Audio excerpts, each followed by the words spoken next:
Eileen's speech is entitled Life Lessons. With the speech entitled Life Lessons, please welcome Eileen Hopkins to the lectern.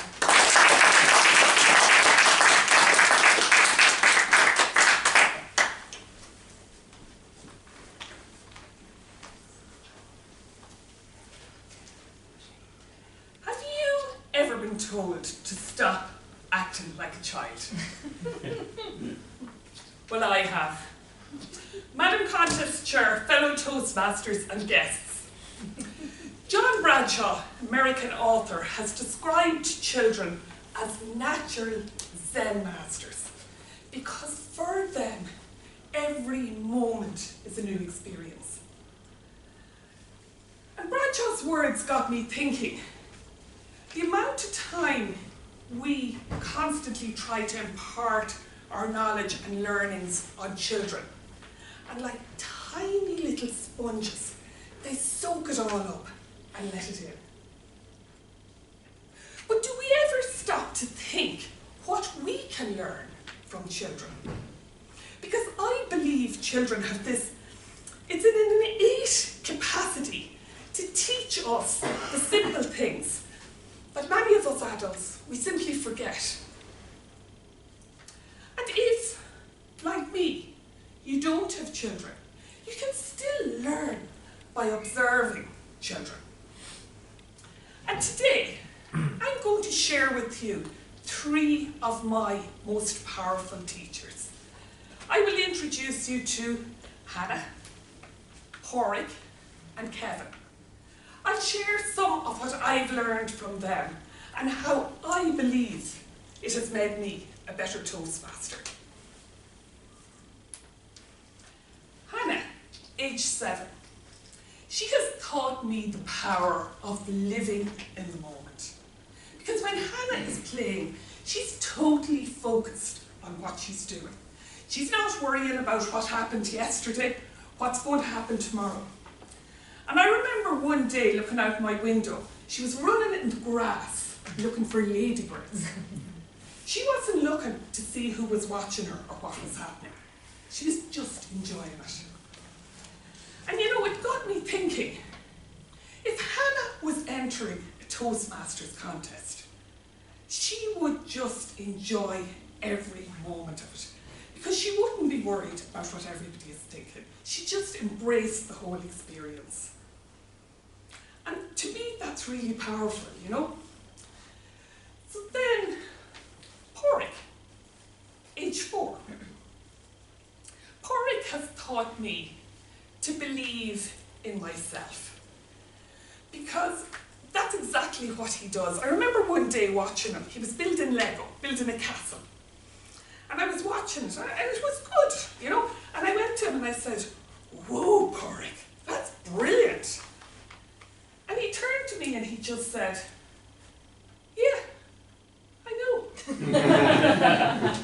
He didn't need me or you to tell him that he did a good job, because he believed in himself. Again, this got me thinking, if Pádraig was in Toastmasters and entering a contest, what would he do? Well, I believe he would get up there, he would stand in front of the audience, he would speak from the heart, because he believes in himself and in his message. Finally then, Kevin, age 3. Kevin taught me the power of literally keeping going when I just wanted to quit. And I remember when Kevin was learning to walk, and he'd wobble, and he'd fall, and he'd get up, and he'd cry, and he'd fall again, but he kept going. And what came to my mind was when I did my icebreaker speech a few years ago. And now, it wasn't the best, to be honest. But in true Toastmaster style, I got feedback. I got lots of encouraging feedback. But I also got growth points and suggestions for improvement. But at that time, I looked on those suggestions as negative. And I decided I didn't want to do another speech. Just, that was it, give up.